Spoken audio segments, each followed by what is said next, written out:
ये है कड़ी कड़ी आइए। अरे बैलेंस कीजिए ना जी।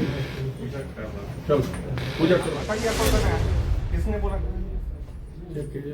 ओके सर, फूकना है। ये रात के 9 बजे के बाद फैमिली वाले घर में आए हैं ये चेकिंग के लिए। आज तक जीवन में माने मेरे खानदान में कोई नहीं पिया होगा। और ये अच्छा आप अपना नाम बताइए। अरे बताइए ना, नाम बताइए। हो गया रे भैया, ये बिहार की पुलिस है। इनके सामने अगर सच कहा जाए और झूठ का पर्दाफाश किया जाए या फिर किसी घोटाले की बात कह दी जाए तो ये आग बबूले हो जाते हैं और कुछ भी करने को तैयार हो जाते हैं, बड़ी कार्रवाई करने लग जाते हैं, छापा मारने लग जाते हैं। और कहीं ऐसा भी हो सकता है कि झूठे केस में फंसाने का पूरा खेल भी रच जाते हैं। एक ऐसी खबर हम आपको बताएंगे जिससे जानकर आपको काफी ज्यादा हैरानी होगी। और जो पत्रकार बंधु वहां पे हमारी खबर देख रहे होंगे तो वो अगर ये खबर जानेंगे तो उन्हें भी काफी ज्यादा गुस्सा आएगा, उनका खून खौल उठेगा। चलिए इस खबर में हम आपको पूरी जानकारी बताते हैं, लेकिन उससे पहले नमस्कार, न्यूज़ फॉर नेशन देख रहे हैं आप और मैं हूं सान्या आपके साथ। एक वीडियो सोशल मीडिया पर वायरल हो रहा है। ये वीडियो कहा जा रहा है कि हाजीपुर का है और इसमें एक पत्रकार है।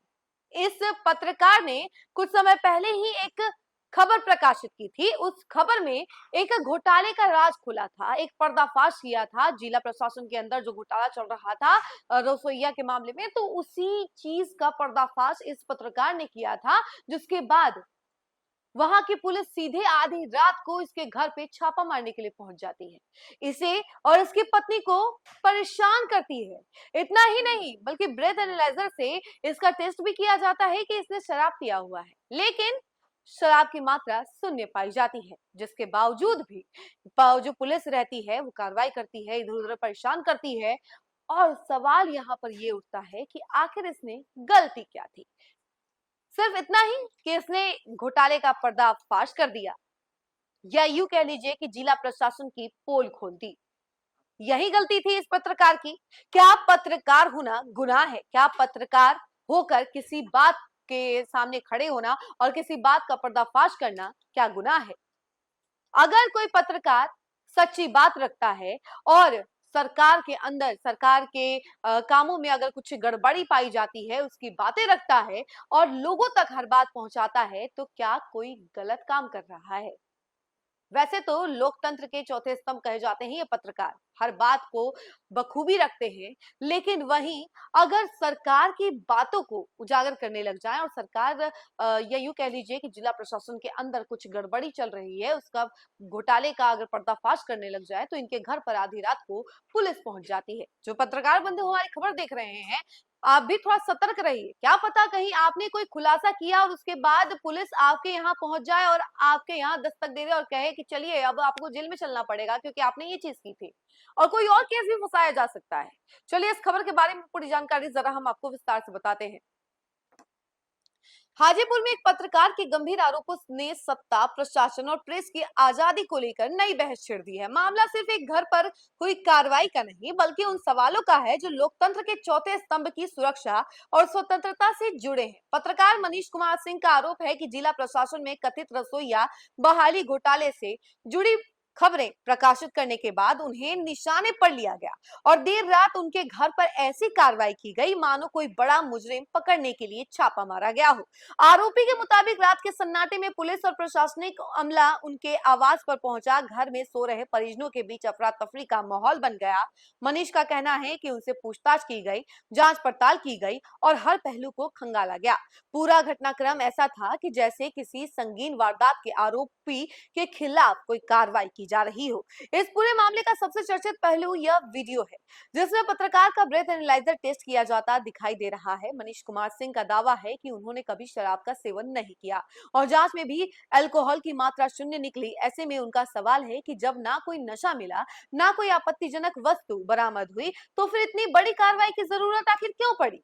पत्रकार का आरोप है कि कथित रसोइया बहाली घोटाले को लेकर लगातार खबरें प्रकाशित होने से कुछ अधिकारी नाराज थे।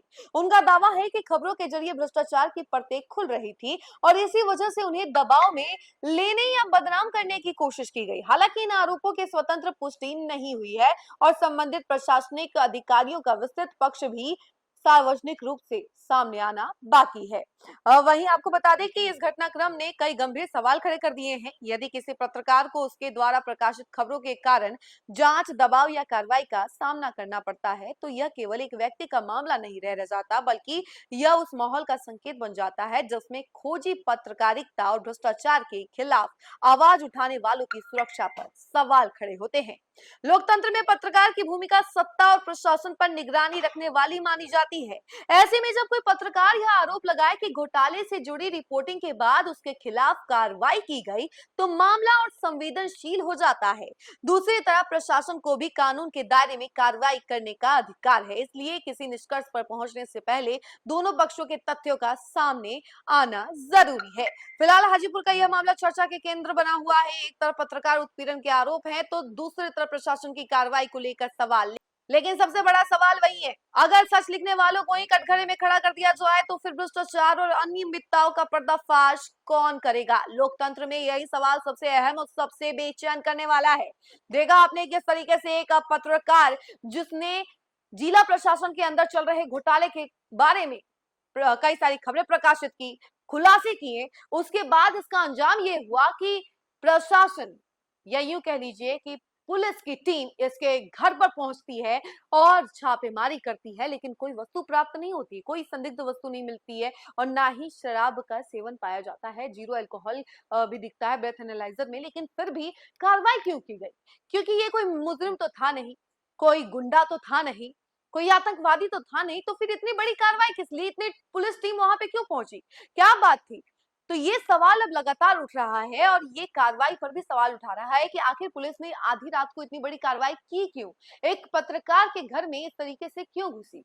क्या पत्रकार होना गलत है?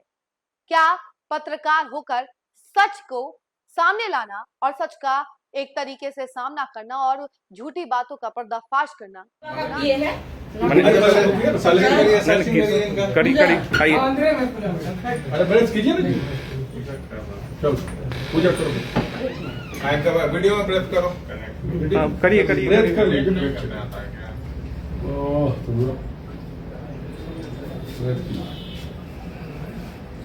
अभी तो अखबार मेरा शुरू नहीं हुआ तब इतना डर है। वाह, गजब स्थिति। अरे भाई ब्रेथ देखिए, वो अलग बात नहीं नहीं ठीक है, आपकी आप अखबार चलाइए, कुछ भी चलाइए। किसने ये कम देखिए, हाँ रात के मतलब 9 बजे के बाद वीडियो में ये वीडियो मत बनाइए ये सब। नहीं बिल्कुल नहीं, आप बनाइए लोग आइएगा, सुनिए रात के 9 बजे के बाद फैमिली वाले घर में आप पकड़िए, आपको करना है। किसने बोला? ओके सर, फूकना है। ये रात के 9 बजे के बाद फैमिली वाले घर में आए हैं ये चेकिंग के लिए। आज तक जीवन में माने मेरे खानदान में कोई नहीं पिया होगा और ये नाम बताइए। अरे बताइए ना, बताइए हो गया रहे मनीष कुमार सिंह। पिताजी का नाम क्या हुआ? बताइए, नाम बताइए ना, सिर्फ नाम बताइए। बताइए पिताजी का नाम। अरे बोल तो दिए भाई, बताइए ना, बताइए। मनीष कुमार सिंह। पिताजी का नाम? श्री किशोर सिंह। घर कहाँ है? ये किराए पे रहते हैं? किराए पे रहते हैं। क्या एड्रेस है इस प्रॉपर्टी का? एड्रेस क्या है? स्वर्ण मंदिर सेकंड फ्लोर। कितने टाइम से रह रहे हैं? 13 साल हो गए। क्या काम करते हैं आप? पत्रकारिता में। कौन सा न्यूज है? हाँ न्यूज, दैनिक हरिपुर, वैशाली डायरी सब मेरा ही है। अच्छा, बगल वाला कमरा भी आपका है? सब उम्र सर 39। ये लोग आए हैं रात के लगभग 9 साढ़े 9 बजे के बाद।